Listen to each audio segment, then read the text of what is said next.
ओम नमो भगवते वासुदेवाय. देवर्षी नारद प्राचीन बहिला उपदेश करताना म्हणाले, एवं पंचविधं लिंगम त्रिवृत षोडश विस्तृतम एष चेतनया युक्तो जीव इत्यभिधीयते. की अशा प्रकारे 5 तन्मात्रांपासून बनलेला म्हणजे हे जे पंचविषय आहेत, शब्द स्पर्श रूप रस गंध, त्याचप्रमाणे 16 तत्वांनी बनलेला पंच महाभूत, पंच ज्ञानेंद्रिय, पंच कर्मेंद्रिय आणि 11वं मन, 16वं मन, ह्या सगळ्यांबरोबर त्रिगुणांनी जोडलेला सत्वरजतम असा हा जो भाग आहे त्याला लिंग शरीर असं म्हणतात.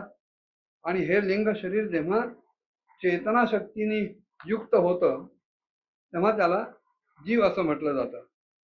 आणि ह्या लिंग शरीराच्या द्वारे पुरुष वेगवेगळे देह धारण करतो.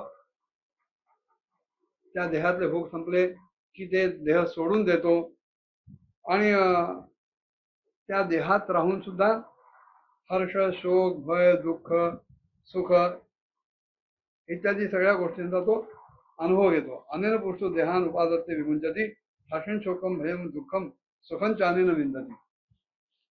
मग पुनर्जन्म होतो म्हणजे काय ते म्हणाले, यथा तृण जलुकेयम नापयात चपयातिज न त्यजेन नियमानोपी ग्राहा प्राग देहाभिमती जना.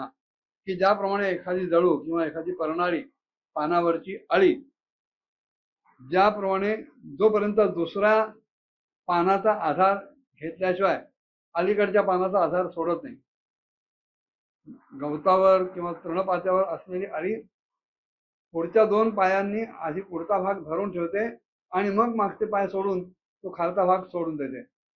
हे जसं चालतं त्याप्रमाणे एका देहात आलेला जीव त्याचा मृत्यूकाळ उपस्थित होईपर्यंत ज्या कुठल्या कर्मांमुळे तो ह्या देहात आला, ज्या कुठल्या कर्मामुळे ह्या देहातलं प्रारब्ध सुरू झालं, ते संपूर्ण भोगून संपल्याशिवाय तो दुसरं शरीर धारण करू शकत नाही. आणि तोपर्यंत ह्या वर्तमानात मिळालेल्या देहाबद्दल तो खूप अभिमानी असतो. तो अभिमान काही कधी तो सोडत नाही. तेव्हा हे मनप्रधान असलेलं लिंग शरीर हेच जीवाच्या जन्ममृत्यू इत्यादी गोष्टींचं कारण आहे. जीव जेव्हा इंद्रियजनित भोगांचं चिंतन करत वारंवार त्यांच्यासाठीच कर्म करतो तेव्हा त्या कर्मांचा असून सुद्धा ती कर्म टिकलेली असून सुद्धा अविद्यावश ह्या देहाच्या कर्मांमध्ये बांधला जातो. जन्माला आल्यानंतर देहाच्या विविध इंद्रियांच्या मार्फतच जीव नाना प्रकारचे भोग भोगत असतो. भोगलेले भोग जर आवडले तर अधिक कसे मिळतील याचं चिंतन चालतं. मिळालेल्या भोगातून जर दुःखच निर्माण झालं तर ते सुटतील कसे याचंही चिंतन करतो. पण जो काही विचार चालतो तो इंद्रियांच्या बरोबर चाललेला असतो. आणि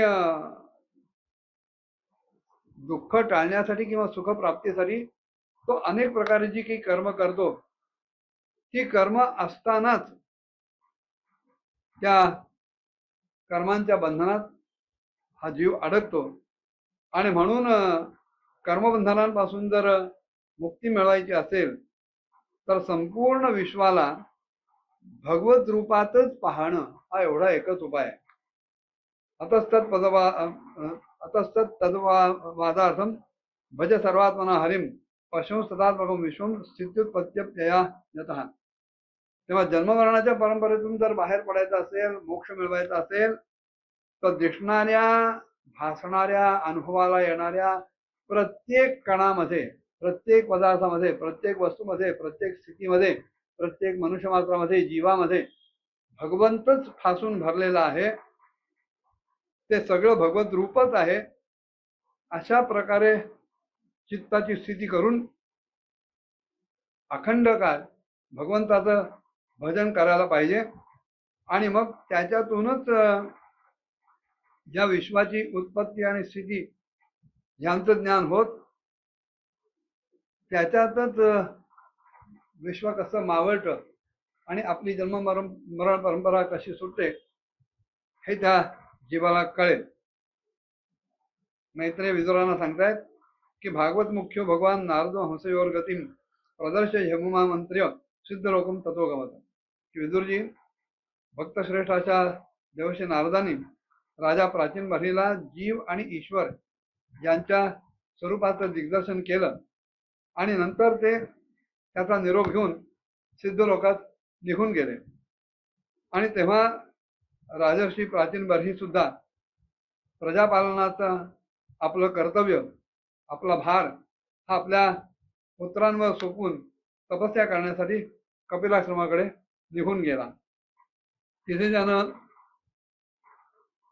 सगळ्या विषयांची आसक्ती सोडून दिली आणि एकाग्र मनानं भक्तिपूर्वक भगवान श्रीहरीच्या चरणकमलांचं चिंतन करीत राहिला आणि अंततोगत्वा तो सारूप्य पदाला प्राप्त झाला. तत्रिकाग्रमना वीरो गोविंद चरणांबुजम विमुक्त संगोन भजन भक्त्या तत्साम्यतामघात. की तो प्राचीन बर्ही राजा भगवंताचं चिंतन करत करत भगवंताशीच एकरूप झाला आणि ह्या जन्ममरण रूप परंपरेतून बाहेर पडला. ह्या संपूर्ण सृष्टी चक्राचं उत्पत्ती स्थिती विलयाचं ज्ञान त्याला झालं. देवर्षी नारदांनी परोक्ष रूपाने सांगितलेलं हे जे आत्मज्ञान आहे हे जो कोणी ऐकेल किंवा जो कोणी ऐकवेल त्याला लवकरच ह्या लिंगदेहाच्या बंधनापासून मुक्ती मिळेल. देवर्षी नारदांच्या मुखातून बाहेर पडलेलं हे आत्मज्ञान भगवान हरीच्या यशकीर्तीशी संबंध असल्यामुळं संपूर्ण त्रैलोक्याला पवित्र करणार आहे, अंतःकरणाला शुद्ध करणार आहे आणि त्याचप्रमाणे परमात्मा पदाला प्रकाशित करणार आहे. जो कोणी ही कथा ऐकेल तो सगळ्या बंधनातून मुक्त होईल आणि पुन्हा त्याला ह्या संसार चक्रामध्ये भरकटण्याची वेळ येणार नाही.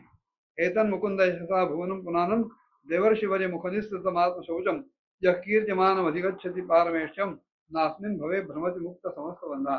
तो पूर्णतः मुक्त होईल कारण भगवंताची कथा संपूर्ण ब्रह्मांडाला पावन करणारी आहे, पवित्र करणारी आहे आणि त्याच वेळेला स्वतःचही चित्त शुद्ध करणारी आहे. तेव्हा अध्यात्म पारोक्षवेदम मयाधिगतम अद्भुतम एवं स्त्रियाश्रम पुंस छिन्नोमुत्र संशय. विदुरजींना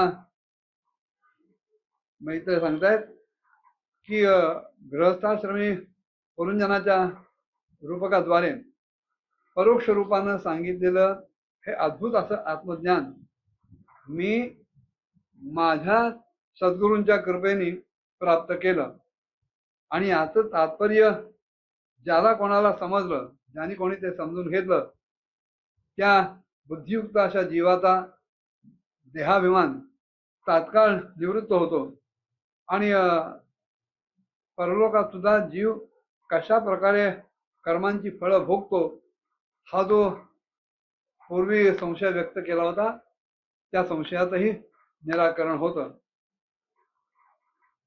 विदुर सांगतायत ये त्वयाभिहिता ब्रह्मन सुता प्राचीन वरिष्ठा ते रुद्रगीतेनं हरिम सिद्धमापो प्रतोषकाम. ब्रह्मन आपण ह्या राजा प्राचीन बर्हीच्या ज्या पुत्रांचं वर्णन केलं की ज्यांच्यावर त्यांनी आपल्या सगळ्या राज्यकारभाराचा भार सोपवला त्यांनी रुद्रगीताच्या द्वारे भगवान श्रीहरींची स्तुती केली आणि मग त्यांना कोणत्या सिद्धी प्राप्त झाल्या हे आपण मला सांगा. त्याचप्रमाणे मोक्षाधिपती श्री नारायणाच्या अत्यंत प्रिय असलेल्या भगवान शंकरांचा अकस्मात सहवास प्राप्त करून ह्या प्रचेतांनी जी मुक्ती मिळवली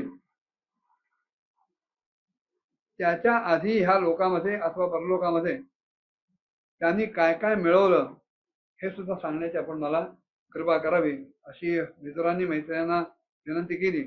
आणि त्या विनंतीच्या उत्तरादाखल मैत्रेय काय काय म्हणाले पुढच्या भागात बघूया. ओम नमो भगवते वासुदेवाय.